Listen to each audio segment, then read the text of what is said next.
அன்பிற்குரியவர்களே, இறையாசிர் உங்களோடு. மனிதர்களின் அங்கீகாரத்தை நாடும்போது கடவுளின் அங்கீகாரத்தை இழக்கிறோம். உண்மைதான். உன்னை அழைத்தவருக்கு நீ திரும்ப கொடுத்தால் அதுவே உனக்கு கைமாறாகிவிடும் என்று இயேசு என்ற நற்செய்தியிலே சொல்லுகின்ற வார்த்தைகள் வெறும் விருந்து மேஜைக்கான நாகரிக விதிகள் அல்ல.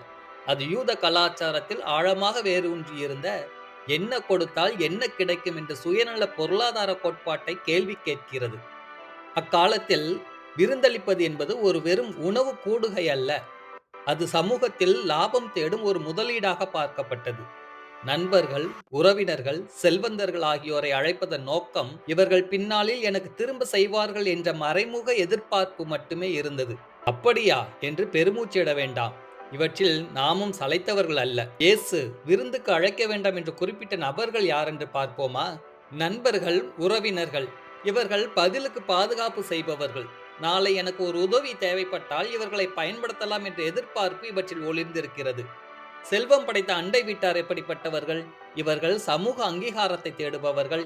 இவர்களை அழைத்தால் என் கௌரவம் கூடும், இவர்களுடைய விருந்திலும் எனக்கு இடம் கிடைக்கும் என்ற எதிர்பார்ப்பு ஒளிந்திருக்கிறது.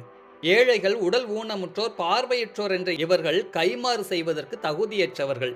இவர்களால் உங்களுக்கு எதையும் திரும்ப செய்ய முடியாது. அதனால் இவர்களை அழைப்பதில் எந்த வகை லாபமும் இல்லை. இயேசு கண்டித்தது இந்த நபர்களை அல்ல, இந்த மனப்பான்மையையே. நம்முடைய அன்பு என்பது ஒரு வியாபாரம் போல இருக்கிறது. நாம் கொடுப்பதற்கு பின்னால் மறைந்திருக்கும் சுயலாபம் எப்போதும் கணக்கு பார்த்து கொண்டே இருக்கிறது. நான் உனக்கு நன்மை செய்தால் நீ எனக்கு என்ன தருவாய் என்ற எண்ணமே இயேசுவின் மைய போதனையாக இருக்கிறது. அதே வேளையிலே உங்கள் நற்செயல்களுக்கு இந்த உலகத்திலேயே கைமாறு கிடைத்து விட்டால் பரலோக கணக்கில் உங்களுக்கு ஒன்றும் இல்லை என்று ஆகிவிடும் என்கிறார். இயேசுவின் பார்வை மனிதனின் குறுகிய சுயநல கணக்குகளை தாண்டி ஏழைகள், ஊனமுற்றோரை அழைக்கும் போது இவர்களால் உங்களுக்கு கைமாறு செய்ய ஒன்றுமில்லைதான்.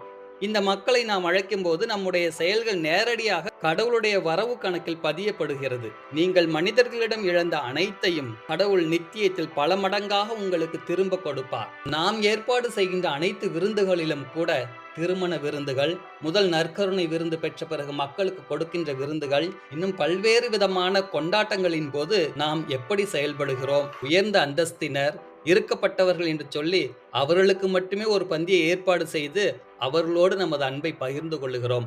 ஆனால் எனக்கு ஒரு வாய் சோறு கிடைக்காதா என்று சொல்லி மண்டபத்தின் வாயிலருகே நின்று ஏங்கிக் கொண்டிருக்கின்ற உள்ளங்கள் எத்தனை பேர்? அவர்களுக்கென்று ஒரு பந்தியை நாம் ஏற்பாடு செய்ய முடியாதா? ஆண்டவர் சொல்லுகின்ற கைமாறு கொடுக்க இயலாத இந்த மக்களை நாம் அரவணைக்கின்ற பொழுது நாம் இந்த உலகத்தில் அல்ல, மாறாக வான்வீட்டிலே நமக்கான ஒரு கைமாறினை ஆண்டவருடைய வரவு கணக்கில் பதிய விடுகிறோம்.